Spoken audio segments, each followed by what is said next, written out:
At the beginning of 2023, the world record time for completing OMORI was 2 hours, 8 minutes, and 47 seconds. But just 2.5 months later, it was under 55 minutes. What happened for this insane jump in time to occur, and what does it have to do with a long-forgotten glitch found within less than a month of the game's release? On December 5th, 2022, a user by the name of Lawpig would join the OMORI speedrunning Discord. He would post a 9-hour WebM speedrun of OMORI's true ending. Most everyone wrote him off as a one-time visitor to the community, but little did they know that Lawpig was going to change the course of this community's speedrunning scene forever. He, along with the help of an avid OMORI modder by the name of Pyro, would discover a method to wrong warp to the very end of the game. This wrong warp would cut the world record of the game by more than half. Wrong warping was not necessarily new to the realm of OMORI speedrunning. On the release of the Switch version of the game, it was quickly rediscovered that you could move the party around with the touchscreen. People soon found out this bypassed a lot of cutscenes that would lock your arrow key or controller movement. This exploit was also discovered to work on the PC version of the game with an art tablet or touchscreen laptop. Being able to move around during picnic cutscenes allowed speedrunners to overlap one cutscene with another. Crazy Calv took the initiative to experiment with this, discovering that you could bring a mailbox choicer into the Pluto soaring cutscene and access any area of the game early. This discovery alone brought the 90% world record time down from a record time of 2 hours, 33 minutes, and 26 seconds to the previously mentioned 2 hour, 8 minute, and 47 second time. So what was so special about this new wrong warp that allowed speedrunners to beat OMORI in under an hour? How are these separate glitches constructed to allow such a fast completion of a story-heavy RPG game? In today's video, I will explain to you the insane mechanics behind OMORI's greatest glitches and how they are performed. Both methods of wrong warping have their own complex and precise moving parts to get them to work. I hope this video gives you insight into just how OMORI speedrunners break the boundaries of Sunny's mind when they beat the game in less than an hour. On January 17th of 2021, just 23 days after the game's release, a YouTube video was posted by user Lackluster. The video starts out by loading into a save file at the end of the game. Lackluster plays through the final fight of the game, OMORI, by swiftly losing the battle. Normally, the player would then proceed through Neighbor's room and find Sunny on the hospital roof, but Lackluster proceeds to use the raw milk joke item in their inventory to game over. In a shocking revelation, pressing retry loads the OMORI fight that was just completed. After proceeding through the battle once again, Lackluster ends up in a Hikikomori exclusive post-game cutscene with Basil. So what in Headspace happened here? It is complicated to understand, but I will try to explain how this glitch works. This glitch, dubbed save warping, works because battles are stored into the memory of the game. Without too much of the technical side of it, think of it as the game saving whenever you enter a battle for the retry mechanic to work. When you game over in the overworld through Rotten Milk and press retry, the game mistakenly thinks it should load whatever previous battle it has stored in memory. The two important things to keep in mind here are that the game state is that of right when Lackluster entered the OMORI fight, but the game's location is that of where Rotten Milk was used to game over in the overworld. The flag that the game uses to decide to put us at the top of the hospital after exiting Neighbor's room is only set when you lose to OMORI. By warping the OMORI fight, one undoes that flag, and winning the fight allows the player to progress through Neighbor's room normally. The game starts playing the reformed Headspace Basil cutscene because the flag for it is set after you finish listening to the friends backstage. This is the same flag that is set once you save Basil in black space on the Hikikomori route. So, now that we have established speedrunners' ability to manipulate the game by having certain game flags at unintended points, what does an OMORI speedrun look like overall? Before we begin our trek into the run, we need to keep in mind that runners opt into the 1.0.0 version of the game. This is because the save warp glitch is exclusive to this version and is essential to how the wrong warp works. On versions above the earliest, the game over by Rotten Milk in the overworld was changed to send you directly to the title screen. The start of the run is straightforward up to the beginning of Junkyard in Otherworld. Despite this, there are still plenty of luck runners are looking for and a route they follow. The game starts out in white space, where Omori has been living for as long as he can remember. When the game gives you control of Omori, you interact with the 3 white space objects and a cat in a particular order to get this knife to spawn in an optimal position. Runners pick up the knife and enter the white space door into Neighbor's room, where Omori's 3 friends are found. You find Aubrey's stuffed toy, meet up with Mari and Basil, then start the unskippable hide-and-seek quest. Every NPC starts in the same position, with the optimal route being Kel, Aubrey, Michael, Browse, Hero, Charlene, Happy, Bangs, Van, and Bunnin Nose. Completing the hide-and-seek section of the run brings runners into the first boss fight. There's not much to fighting boss. We do not make use of anything else outside of attacking in this fight. Boss has 150 health points, with his angry phase activating once you have dealt 135 points of damage.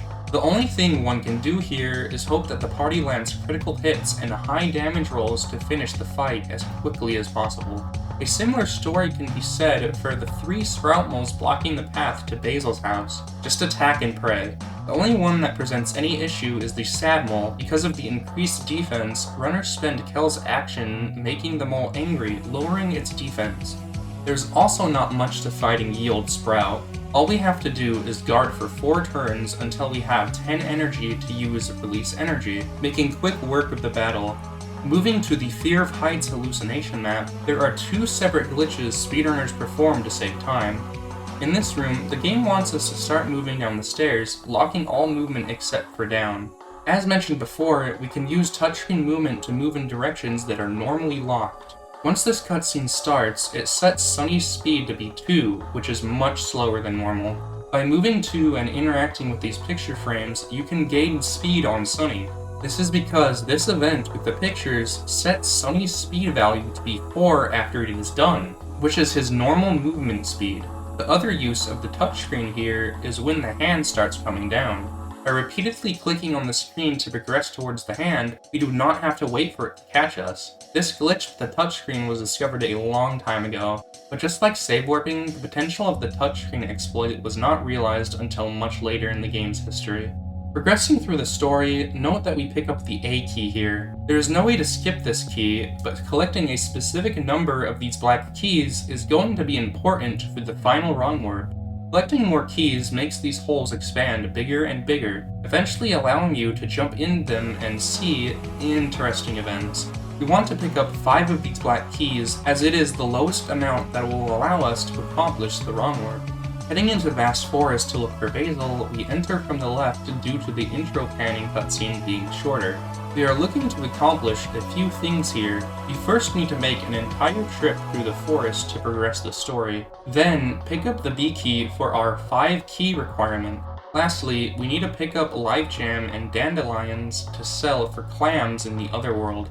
The reason clams are needed is because of a strat in the download window fight later in the run. In Otherworld, we use the items collected in Vast Forest to purchase 8 rubber bands. Rubber bands are our best method of attack in the early game, especially given how underleveled we are. We pick up 4 more rubber bands throughout Junkyard, obtaining 12 total. These rubber bands are used in the download window fight. Download window has exactly 600 health points, and each rubber band deals 50 damage. This secures us the victory, all while avoiding download window's turn. We need to back up a bit though, around to the start of Junkyard. This is where the game gives us the tag menu ability. The tag ability is normally meant to give us the use of each party member's special skill in the overworld. In Junkyard, we end up using everyone's skills to progress, but there is a glitch you can cause with the tag menu that can save time.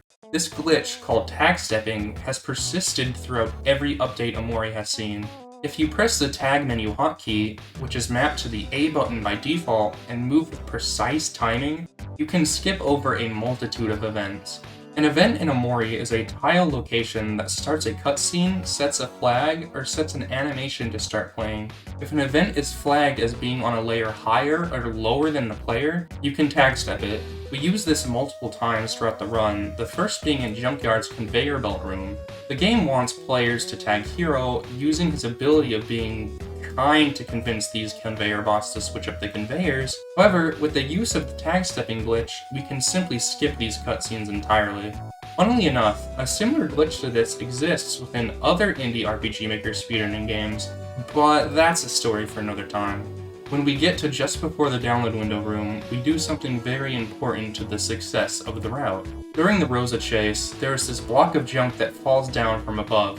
We could use tag stepping to skip past this, but we opt not to.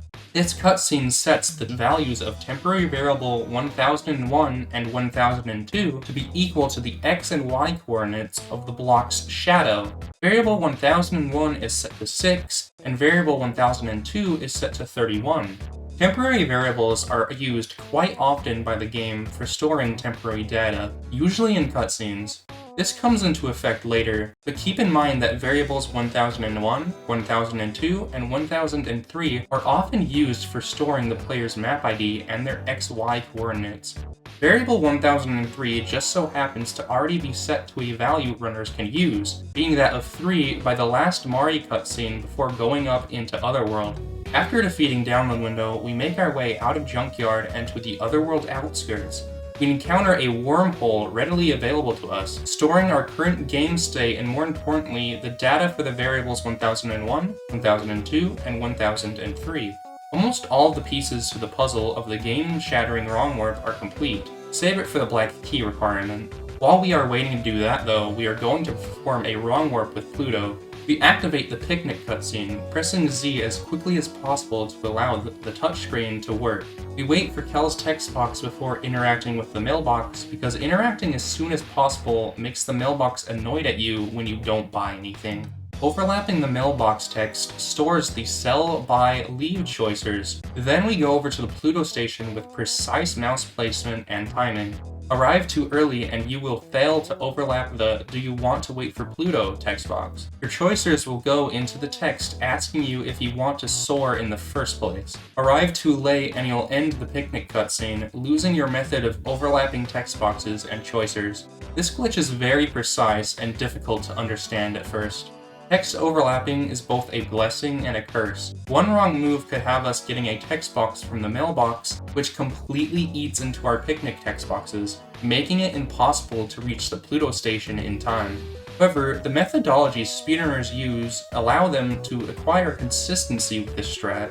When in the Pluto soaring cutscenes, we see extra choicers for yes and no, as well as the previously stored mailbox choicers. The yes and no come from the Pluto station wait for Pluto text box. Dialogue choices in OMORI function by attaching a label to them. When a choice is picked, the game jumps to a label that the dialogue options tell them to. Imagine stepping stones where a call tells the interpreter to jump past multiple rocks of code to a flagged stopping point. Many choicers in OMORI share the same labels. What is attached to the choicers runners have for yes, no, buy, sell, and leave are labels 1, 2, 4, 5, and 6. This is important because the Pluto's soaring cutscenes choicers also use labels 1 through 6 for deciding where to soar to. We select cell corresponding to label 5, taking them to Deep Well, Headspace's penultimate location. Note that we still have to move with the mouse, as the game still thinks we are in the middle of a picnic cutscene. The state we are in currently is called Picnic State. The Pluto wrong warp itself saves us a whole mountain of time. Without it, we would have to go through the rest of Otherworld, the real world chores, and Sweetheart's Castle before having access to Deep Well to get rotten milk. Without this glitch, the 1.0.0 speedrun of this game with save warping would still end up being slower than playing on the most optimal version of the game. At this point, a lot of cutscenes that you would normally expect to see in this area do not play. This is entirely because the game doesn't expect the player to be in this area of the game yet. In this area, we pick up the M key at the bottom of this well. An effect of playing the intro cutscene early is that the game doesn't clear away the white screen effect here immediately. We have to re-enter and exit the room to get rid of it. We then take this taxi to Last Resort, where another effect of being in picnic state becomes apparent. Entering a room that contains a picnic box while being in this state causes the picnic to start playing. A problem arises if the picnic cutscene is allowed to end. We still have the picnic ID from Otherworld's picnic stored. The end of a picnic cutscene attempts to put OMORI and friends 3 tiles under whatever event ID is stored for the picnic. Therefore, if we allow the cutscenes here to end prematurely, we are put under an event that lodges us in a wall. This wouldn't be a problem if it weren't for the 2 cutscenes placed in front of the path up to Last Resort. See, the Pluto Soaring cutscene actually gives the player back the tag menu in this circumstance. We can use the touchscreen functions and the tag menu hotkey to tag step these 2 cutscenes, but we have to do it all while text boxes from the picnic are appearing. We can't afford to take it safe either due to the time crunch involved. Once the 2 cutscenes have been successfully skipped, we interact with the picnic food and then the picnic box. Doing these actions allows us to start the Last Resort picnic cutscene again, dubbed Double Picnic Storage discovered by Jack. This allows us to exit picnic state while being placed in the correct location under the picnic box. If we weren't able to do this, then this route wouldn't work because we need menu access to be able to use Rotten Milk. This is where we finally get to see all of the setup of this run pay off. We enter Last Resort to buy at least 2 Rotten Milk and go into the bathroom to grab the P key. Our visit here is quick as we head out to the pool leading to the ghost party area. The game does not expect us to be here, so it doesn't fade the screen back in. With the use of an audio cue, we can make our way to the land in this room, which luckily gives us our sight back.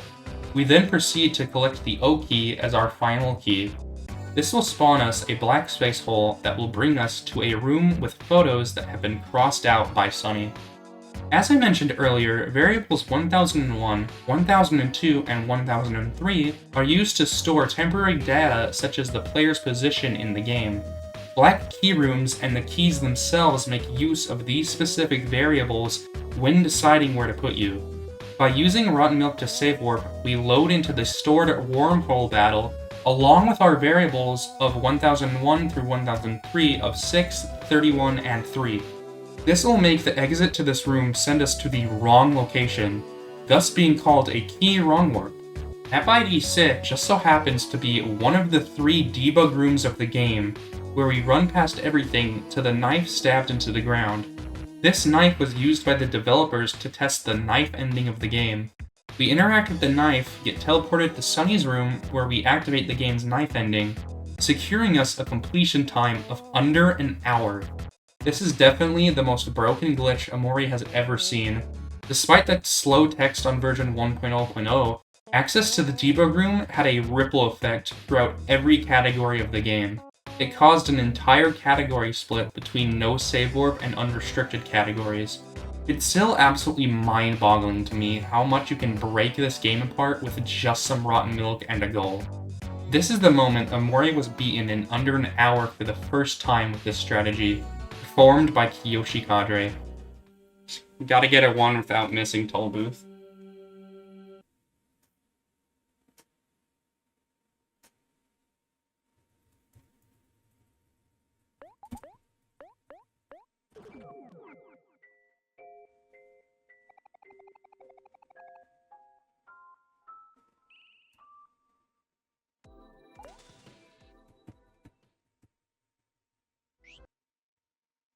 Go. Right. Yeah! Yes!